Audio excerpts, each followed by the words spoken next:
ایک قسم کی پذیرائی مل گئی تھی اور لوگوں نے ان کے ساتھ یکجہتی کا اظہار کیا تھا، اور اس کے بنیاد پہ ان لوگوں کو پوری پاکستان کے اندر ایک عزت مل گئی تھی۔ ایک بار پھر پختونوں کو کے ساتھ وہی دھوکہ ہوا جو ماضی میں بار بار ان کے ساتھ ہوتا رہا۔ زرداری کے ساتھ ان کے ملاقات پہ لوگ اعتراض کیوں کر رہے ہیں، اس کی وجہ کیا ہے؟ آپ لوگوں کو یاد ہوگا کہ اس کے بعد تقریباً ایک ماہ کے بعد 17 فروری 2018 کو آصف علی زرداری نے ایک پریس کانفرنس کے دوران،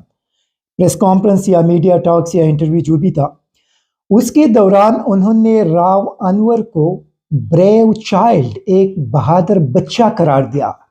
اور انہوں نے راو انور کی پیچھے اپنا جو سپورٹ تھا وہ ڈال دیا۔ اگرچہ اس وقت راو انور کے خلاف پوری پاکستان کے اندر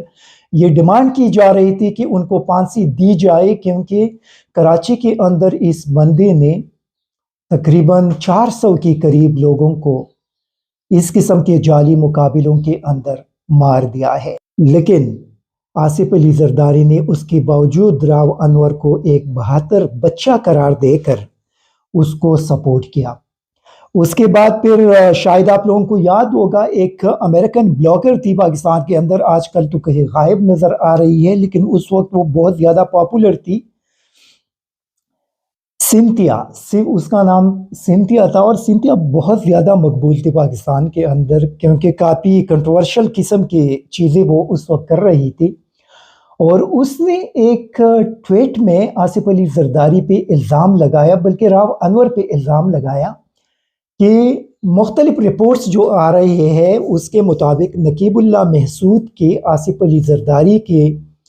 بیٹی کے ساتھ ڈیٹنگ یا اس کے ساتھ کچھ لاو افیئرس چل رہے تھے، اور اسی وجہ سے ان کو راستے سے ہٹا دیا گیا۔ یہ ان کا الزام تھا، اور اسی الزام پہ شازیہ مریا اور پیپلز پارٹی کے باقی لوگوں نے بہت زیادہ ان پہ تنقید کی کہ یہ انہوں نے آصف علی زرداری پہ یا ان کے بیٹی پہ یا راو انور پہ الزام لگا دیا، لیکن وہ بڑی کھل کر سامنے آ گئی، اور اس نے اس ایشو کو اٹھا دیا کہ نقیب اللہ محسود کو اسی وجہ سے قتل کر دیا گیا ہے۔ یہ ان کا اس وقت الزام تھا۔ لیکن ابھی سوال یہ ہے کہ ان سارے الزامات اور آصف علی زرداری کے فروری 2018 میں راو انور کی حمایت میں بیان کے بعد علی وزیر جب کراچی کے اندر جیل سے ان کو رہائی ملتی ہے، اور رہا ہوتی ہی وہ جا کر آصف علی زرداری سے ملتے ہیں، اور لوگ کہتے ہیں کہ وہ آصف ایک قسم کے غصے کی وجہ سے کہ وہ آصف علی زرداری کے پیروں پہ پڑ گیا۔ تو ابھی پختونوں کو ڈیفینیٹلی اگر یہ سوال اٹھائیں گے تو ان کا سوال بڑا جائز ہے کہ علی وزیر اور محسن داوڑ اور منظور پشتین نے پختون قوم کے ساتھ ایک بار پھر ان کے جو جنون مسائل تھے انہیں مسائل پہ آواز اٹھا کر پختونوں کو اپنے طرف متوجہ کر دیا، اور پختون یہ سمجھنے لگے کہ یہ وہی لوگ ہیں جو ان کی آواز یا ان کے لیے حقیقی طور پہ آواز بلند کر رہے ہیں۔ لیکن علی وزیر کے آصف زرداری سے ملاقات کے بعد اب اگر پختون لوگ آج یہ کہے کہ ان کے ساتھ ایک بار پھر غداری ہو گئی ہے تو میرے خیال میں اس میں بڑا وزن ہوگا، اور علی وزیر نے آصف زرداری سے مل کر نہ صرف وزیرستان کے لوگوں کو بہت بڑا دکھ دیا بلکہ پختونوں کو بھی بہت بڑا دکھ دیا ہے، کیونکہ جو بندہ راو انور کو اپنا ایک بہادر بچہ قرار دے رہے تھے اسی بندے کے ساتھ علی وزیر جا کر بیٹھ گئے ہیں،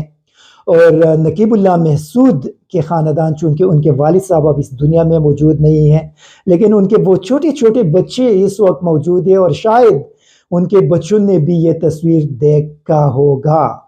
اور آئی ڈونٹ نو کہ ان کے فیملی پہ اور ان کے بچوں پہ اس وقت کس قسم کا صورتحال گزر رہا ہوگا، اور کس قسم کے کرب سے وہ گزر رہے ہوں گے کہ جب انہوں نے علی وزیر کو آصف علی زرداری سے ہاتھ ملاتے ہوئے دیکھا ہوگا۔ یہ وہی علی وزیر ہے جنہوں نے ان کے فیملی کو، ان کے بچوں کو یہ یقین دہانی کروائی تھی کہ وہ نقیب اللہ محسود کے قاتلوں کو کٹہرے میں لا کر ان سے ان کا بدلہ لیں گے۔ محسن داوڑ نے بھی یہی وعدہ کیا تھا اور منظور پشتین نے بھی یہی وعدہ کیا تھا، لیکن آج تینوں جا کر وہاں پہ آصف علی زرداری اور بلاول بھٹو کے ساتھ بیٹھ گئے ہیں۔ تو پختونوں کو اب سوچنا چاہیے کہ نیکسٹ ٹائم جب بھی آپ کسی پہ اعتماد